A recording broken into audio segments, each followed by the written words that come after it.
I'm using your Bucks step-by-step textbook. I'm on page 133. Today we're going to be talking about coding for diseases of the cardiovascular system. The majority of this video is going to be talking about the two main diseases that you'll be coding for the cardiovascular disease, at least as far as the ones that have a lot of intricacies to it, which are hypertension and heart attacks. So we're going to start with hypertension, and then we'll move into the heart attacks. So hypertension is hugely common. You're going to see patients with hypertension every day in your offices. And so there is some words that you're going to see: malignant and benign. And normally we see these terms with cancer diagnoses, where malignant is cancer, benign is a non-cancerous tumor. Well, you'll see these with hypertension as well. And they don't mean cancer, but they do mean, like, malignant is like the bad kind of hypertension. Benign is the okay kind of hypertension. Malignant means it's sudden, it just showed up, it's new, it's perhaps life-threatening. Where benign is something that patient has for long-term. Usually it might be elevated blood pressure, but it tends to be steady to where it's not life-threatening. It's under management. Okay. So the malignant kind that is like suddenly, like I have no blood pressure problems, and so suddenly today I'm like crazy high, that's something very concerning. That's something like you should get yourself to an emergency room. There is no official definition of when a doctor can diagnose somebody as hypertensive. Normally, normal blood pressure, if we're talking textbook normal, it's 120/80. Like, that's your textbook normal. But that doesn't mean anything over that is hypertension. Normal tends to go all the way up to about 140. And if it's above that is where doctors start calling it hypertension. We also want to be very careful that we are not using the word hypertension if the doctor didn't. Let's say that we are reading a patient's medical chart and today their blood pressure is 160/120. Well, based on what I just said, you would go, that's hypertension. Not if the doctor did not use that term. This could be considered to be transient, which means it's temporary. It could be situational. This patient could be under severe emotional stress. Or I could have just jogged around the block and my blood pressure is elevated because I've been exercising recently. So those kinds of things can affect blood pressure. And that would not mean I have hypertension. It just means I have a high blood pressure reading right this minute. So if the doctor says elevated blood pressure, that is not hypertension. You would code it as elevated blood pressure. So you have to watch for those terms. It's only hypertension if the doctor says it's hypertension. And it actually gives the code right here. That's your elevated blood pressure code.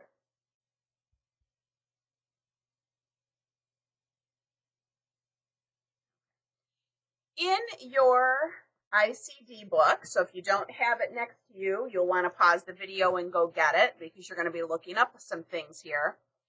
In your ICD book, if we look up the word hypertension, you're going to find quite an extensive listing. And I have that up here. And so, like with anything that we code, when you first see the word in your index, it gives you some alternate modifying words: accelerated, benign, essential, idiopathic, malignant, and systemic. All of those would be coded as an I-10. And literally that's it. I-10 done. There is no dot, any digits past that I-10. But that's for your patient who has your uncomplicated hypertension with no other comorbidities going on. Now, for the patient who isn't that normal one, you have all of these things that can go along with the hypertension that changes the code from an I-10 to something else. And it isn't just this page. It goes on for 2 more columns on the next page. So it's quite a long section of complicating factors that can change the code from that standard I-10 uncomplicated hypertension to something else. In your code book, in your actual ICD, I want you to open to code I-10. Okay, so go to your code section, find the I's, and then find the I-10. And you'll have up the page that I have up on the screen. So pause the video if you need a little bit longer, but I'm going to continue on. First of all, at the very beginning, here's your I-10. Above the I-10, you have all of these comments. And these comments belong to the entire I-10 to I-16 codes. Now, I-16 is several pages out. So if you don't know that these statements are here, you might miss what it's trying to tell you because you didn't flip back. And it's common for me to not flip back. So you need to know that these are here, or go to those future pages and write notes to yourself. Okay. So it tells us that for all of the codes here, you're going to use an additional code to identify their smoking status. Now, if there is nothing in the chart saying that anything about a smoking status, then of course you don't code anything. You also don't code anything if the patient is a non-smoker. So if you find their fact that they are a non-smoker and you see that documented in the patient's chart, then there's nothing to code. However, the rest of these are when there is a smoking status. And it doesn't just mean that the patient is a smoker. So we have tobacco use and tobacco dependence. Those seem, to me, if you're a smoker, you're dependent on it. But the reality is, I guess you could be a social smoker, like when you're out drinking, you have a cigarette, but like you don't smoke every day. I guess that could be the tobacco use. But if the doctor is documenting that the patient smokes 2 packs a day, that is dependence. Okay. We could also have somebody with a history of tobacco dependence, meaning they no longer smoke, but they used to be a heavy smoker and they were able to quit the habit. So if it documents that patient was a smoker for 20 years but stopped 2 years ago, that's a history of tobacco dependence. Okay. The next one, exposure to smoke. This would be secondhand smoke. You might not be a smoker, but you live with a smoker. Or you visit your mother all the time and she's a smoker. So you're around smoke as a secondhand exposure. That's your exposure. That's a common one to have to code for children with asthma. If parents smoke, the kids are around it, and you would code that with asthma as well. And then the last one is occupational exposure. If you work in a place where people are allowed to smoke, you might not be a smoker. It's that secondhand smoke, but it's through your work, meaning that you don't really have a choice to walk away because you work there. I'm in Michigan. Our restaurants around here are not allowed to have smoking sections any longer, but they used to. But casinos still allow smoking. So if I'm a waitress at a casino, I'm going to be around smoke for my entire shift. Some other states, you may still allow smoking in restaurants, and those waitresses would fall into that category as well. The next excludes here, if you remember, the excludes one says you're in the wrong place. So it tells you if we are talking pulmonary hypertension or we're talking neonatal of a newborn, you're in the wrong place.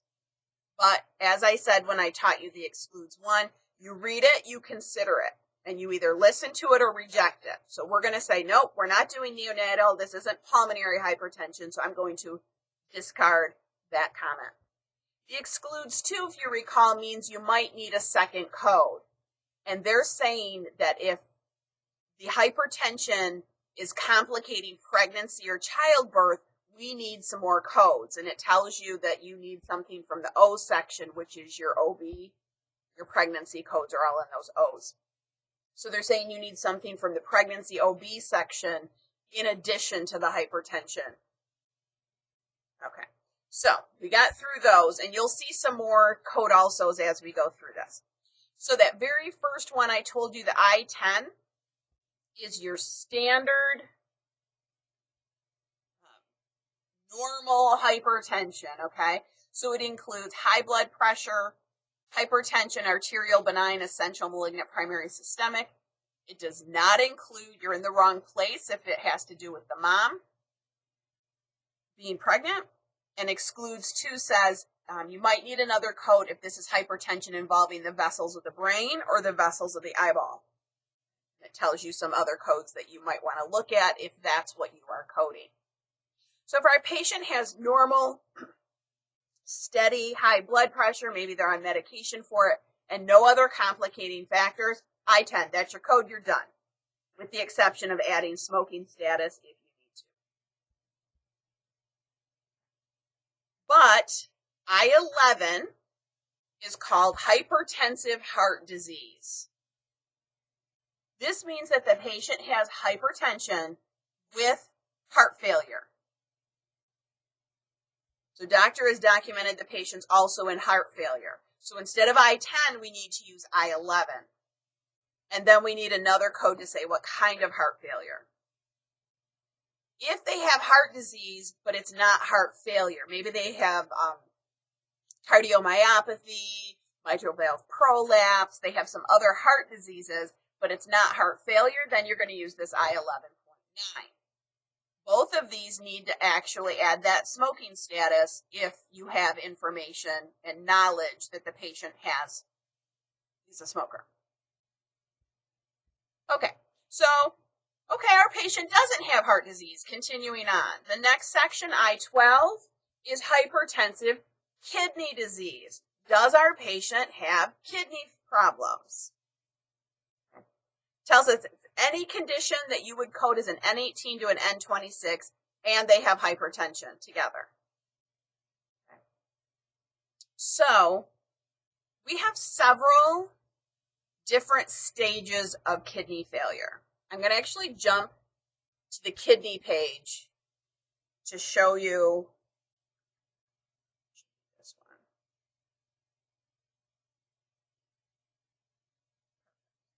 Okay, so this is our kidney disease. This is our patients who may be on dialysis, maybe waiting for a kidney transplant, okay? So we have stage 1, 2, 3, 4 of kidney disease. Stage 5, and then stage 6, which they don't call it stage 6, they call it end-stage renal disease. That is any stage that requires chronic dialysis. So I could be stage 2 and I'm not on dialysis yet. But as soon as I go on dialysis, no matter what stage I am, I'm automatically considered to be end stage because I'm on that dialysis. Okay. So we would need to know what stage the patient's kidney disease is in order to code the hypertension. So now let's jump back to the hypertension.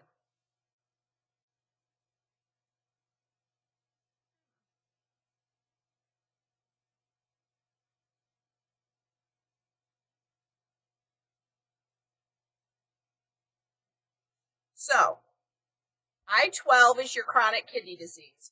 So I-12.0 is for stage 5 or end stage. But we have I-12.9, which is stage 1 through stage 4. So in order to know which of those two to pick, I need to know what stage kidney failure they're in, or kidney disease they're in. Now, by picking this code, I'm coding the hypertension, saying there's kidney disease with it, and then it tells us to use an additional code to identify the stage of the kidney disease.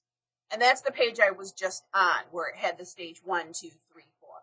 And that's your N18.1 to N18.4, and N18.9. We're going to jump back there in just a minute. Okay.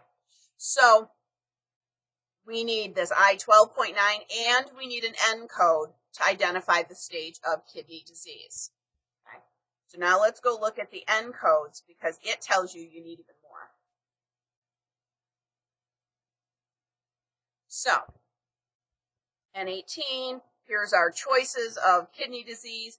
Our N18.9 is if we don't know what stage kidney disease they are. You look at these and you go, that's really great if I knew the answer to that, but I don't know if they're stage 1, 2, 3, 4. Okay. N18.9 means kidney disease and you don't know what stage they are. So you've got that kind of as that catch-all if you don't have full information. But hopefully your doctor has documented the stage properly. Tells us a couple of things on this page. It tells us here to use an additional code to identify their transplant status. And it tells you that it's code Z94.0. This code is used if your patient has had a kidney transplant and is back into kidney disease again, which can happen. Just because you got a new kidney doesn't mean that one won't fail on you as well. So I'm going to jump to that Z94.0 page. And here's our code. Kidney transplant status. It basically just says they have a transplanted kidney.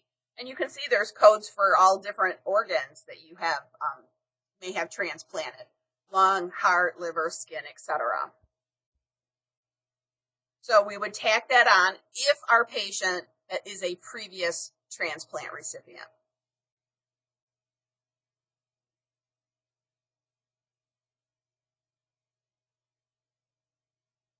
If our patient is qualified, there is that end stage, meaning that they're on dialysis.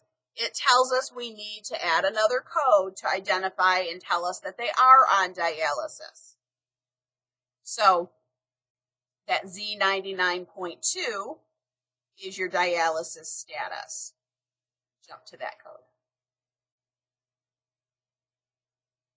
Right here. It basically just says that our patient is dependent on kidney dialysis or renal dialysis.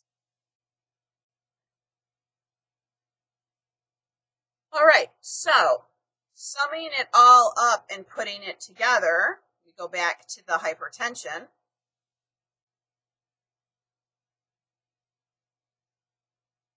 If our patient has that hypertension with kidney disease, we need one code for the hypertension, this I12. We need a code for their kidney status, their stage of kidney disease. If they're a transplant recipient previously, we need a code for that. And if they're on dialysis, we need a code for that. So at the minimum, you need 2 codes. The maximum, you might need all 4. It just depends on what your patient's status is. Okay, moving on to I13. This patient has hypertension, heart disease, and kidney disease all in one patient. That's not an uncommon scenario. So now our I13 is going to tell us what kind of hypertension, and now we're kind of smushing together the I11 and I12 that I've already talked to you about.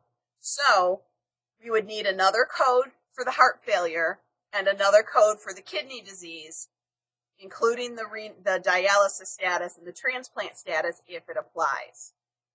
So this just kind of made all of these diseases into one and then said, okay, also code this, also code this. So this section, it's critical that you're paying attention to these use additional codes. There's also snapshots from the official guidelines printed on this page that you can refer to, because I know this section gets a little confusing as to what you're supposed to put with what. And so these rules are there to help you through that.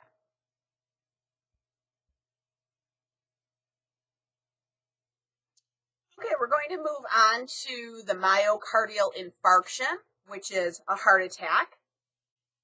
And the first thing it talks about here in our chapter is Their codes are separated between whether it's a STEMI or a non-STEMI or an N-STEMI. The N stands for non. STEMI or non-STEMI? Let's explain. A STEMI is an ST elevated myocardial infarction. Okay.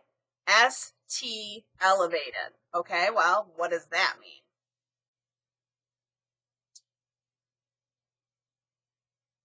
I'm assuming you may or may not have gotten to your heart anatomy lecture yet, but what I have on the screen is a picture of a reading from an EKG. So if you have an EKG performed, you'll have a strip of results with all these lines like this showing how your heart read during that EKG. And the lines, what I have on the screen, is a normal EKG. And so we have this P, and then it dips for a Q, goes up for an R, goes down for an S, and comes up here for a T. And there's all different things that this is telling a doctor on how your lines read. Okay? So when we're talking about a STEMI, an ST elevation, we're talking about this part of an EKG, the S and the T. That's where the ST part comes from, is from this EKG reading. So if this is elevated as part of that heart attack, it's going to be called a STEMI. If it is not elevated, it would be a non-STEMI. So now that you understand what the difference is between a STEMI and a non-STEMI, of course, as coders, we do not have to make that determination. We are not looking at that EKG strip and have to go, oh, that's a STEMI, non-STEMI. We have to look at these lines. No, that's not our job. That's the doctor's job. So we are just going to take the information that the doctor said. The STEMI is the most severe type. It means that there's a full blockage, and then the non-STEMI is a less severe, and it's less than a full blockage. Okay, so there's a lot of rules to coding heart attacks. Okay, so when a patient has a heart attack, there is a 4-week window from the day it happens to 4 weeks later. And that 4-week window calls it to be an acute heart attack. Okay? You're going to code that as a heart attack. And you're going to find those codes here in this I-21 section. Okay? We'll look at that in a little bit. Okay? So that's going to be considered to be an acute, new onset heart attack, etc. Okay? Now, during that 4-week time frame where the patient is receiving some treatment, they might still be in the hospital, maybe they're having surgery, they're having some significant follow-ups because it just happened, the patient could have a second heart attack during that first 4-week period. That would be called a subsequent heart attack. So we would code the first heart attack from that I-21 codes, and then the subsequent would be coded from the I-22, meaning that it's the second one within that 4-week time frame from the first one, and you can see it's all defined here. Okay. You can't use a subsequent code all by itself because you're saying it's a second one. So if you're coding a subsequent, you have to code the first one with it. All right.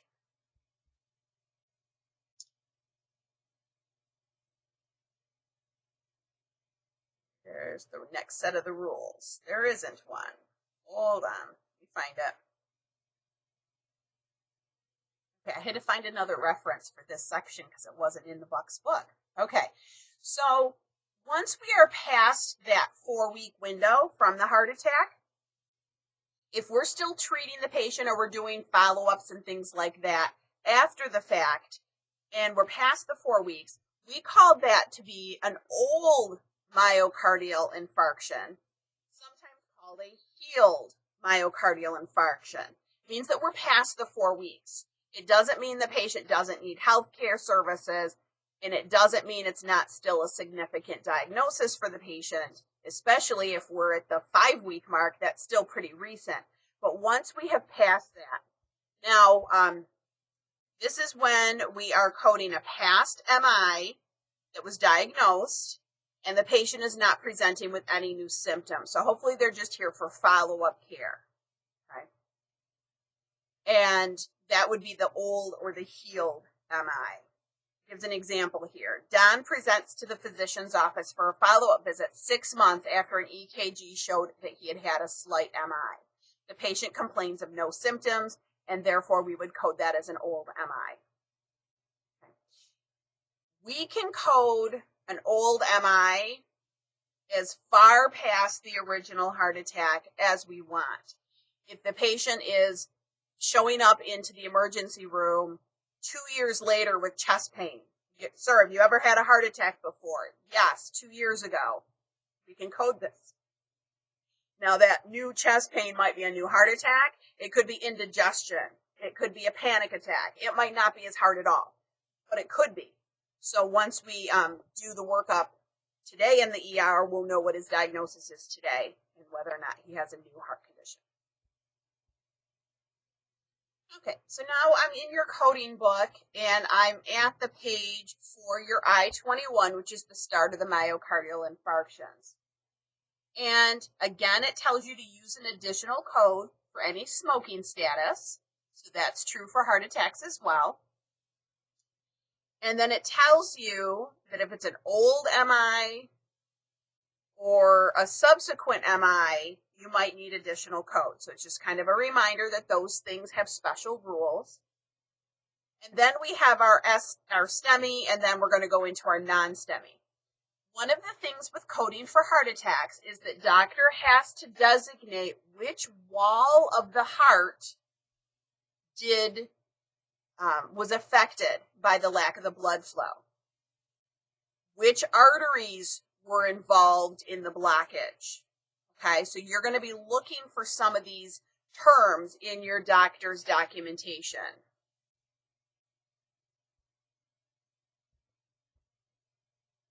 So those are our STEMIs, and it goes on to more walls, more arteries, and then it goes into our non-STEMIs. Now your non-STEMIs have less to choose from. Like, it doesn't go into the walls and the arteries like the STEMIs did.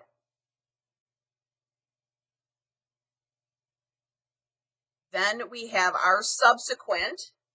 They had a second heart attack.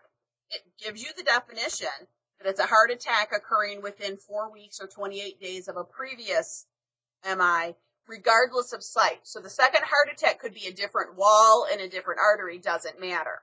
As long as it's a heart attack and a heart attack, then it's called a subsequent.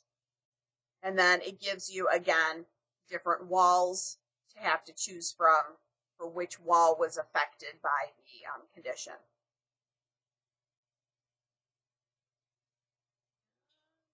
Where's our old MIs? I-25-2. Yep, old MI. There's not a lot of choices. All you're saying is they've had one before. There's not any walls or arteries or anything to pick from. So those are all the heart attack ones. Now, I told you the main ones that we're going to talk about today were hypertension and heart attacks, but what else is there? Well, there's atherosclerosis. You see a lot of these here on this page. Atherosclerosis is a blockage of the arteries of the heart due to plaque or lipid, which is fat buildup. High cholesterol can cause this. We'll talk about it when we do our anatomy chapter. However, a lifetime diet of McDonald's and fast food and pizza will cause that elevated cholesterol, and as you get to your senior years, 65 plus, that can all build up, and you'll have problems when you hit your senior citizen ages because of a lifetime of poor diet choices. So definitely something to think about while you're still young enough to make changes. lots of atherosclerosis.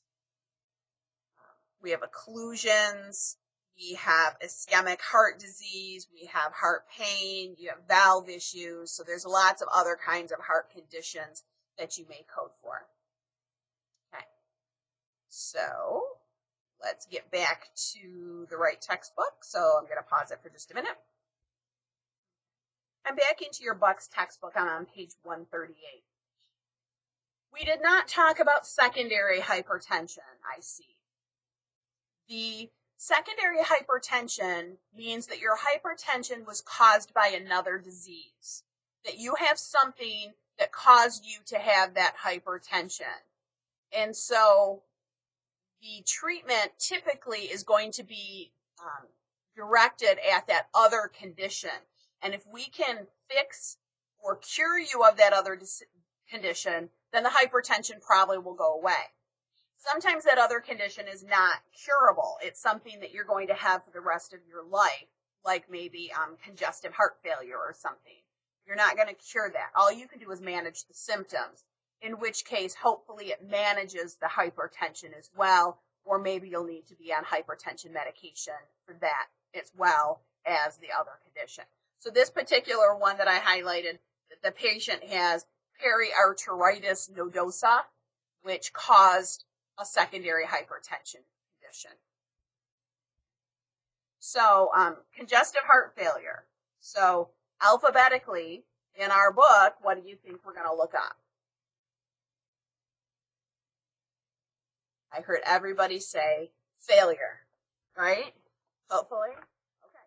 In your alphabetical index, look up the word failure. And then when you get there, what kind of failure? It's heart failure. What kind of heart failure? Congestive heart failure. And this is where the reading glasses come out. This book is awfully small print. And then when you get to congestive heart failure, there's different kinds, but we don't know what other kinds. All we were given was congestive heart failure. We weren't given any other words. So when you get to making those choices, you pick nothing. So you go to failure, heart, congestive. Don't go down to any of those other choices because you don't know them. And my index tells me it's an I 50.9. But we don't stop there. You have to now go to the I section. To go to the I section and look up your I 50.9 and make sure there isn't anything else you need to know about.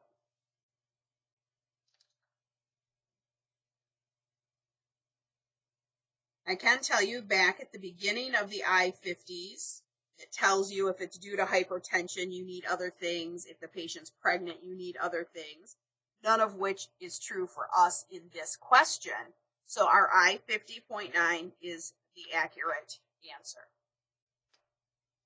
So what I would like you to do is to pause the video on this screen and code all the rest of these.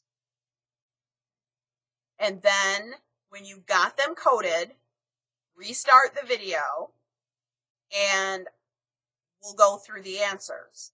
Now, if you don't do these yourself and you just let the answers come up on your screen from me, okay, I can't make you do them, but that's not going to give you any practice at all before you get into doing your homework assignments or perhaps a graded in-class assignment.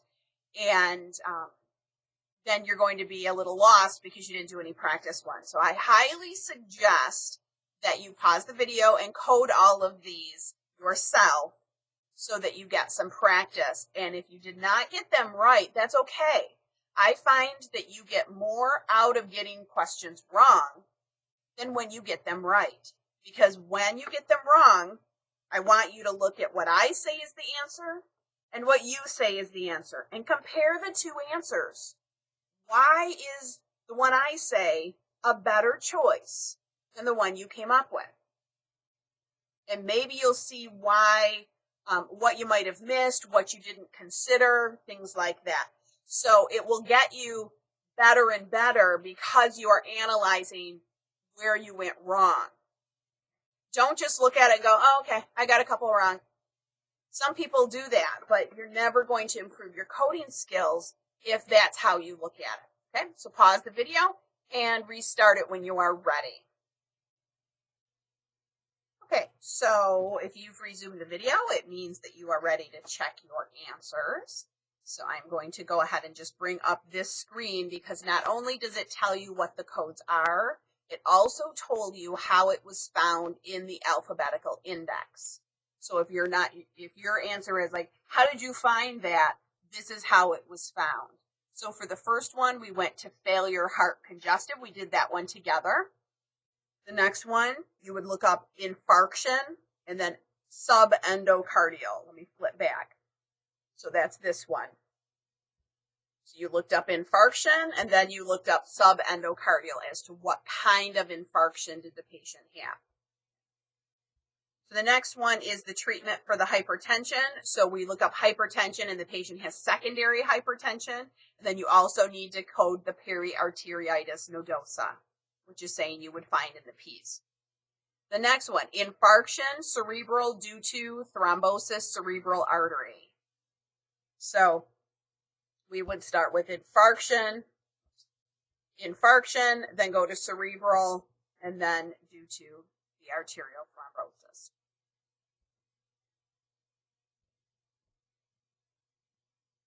Then the next one is hemorrhage intracranial, subarachnoid, and then because if you go to hemorrhage, you look up hemorrhage and then try to look up subarachnoid, it tells you to see hemorrhage intracranial subarachnoid. So you got to follow what it said, which takes you here to here, and then to the subarachnoid, and you'll find this code. And then the last one, the kidney failure with hypertension. And so that's one like we had talked about in the beginning of the video, that you code the I-12 hypertension code, and then you need the renal failure code. Now this is one where they didn't tell us the stage of the renal failure, so you're going to go with the N18.9, which is your unspecified type of kidney failure. Or N17, sorry. All right, so feel free if you need to pause the video again and recheck some of these, find them in the index yourself so that you're like, okay, I see where I went wrong, or I see what word I didn't try. Figure out if you couldn't find it in the alphabetical at all, figure out where it was at using the words that I just had up on the screen here. I'll pull them back up using those words. If you found it, but you just was off a little bit, take another look at those. That's how you're going to build your coding skills.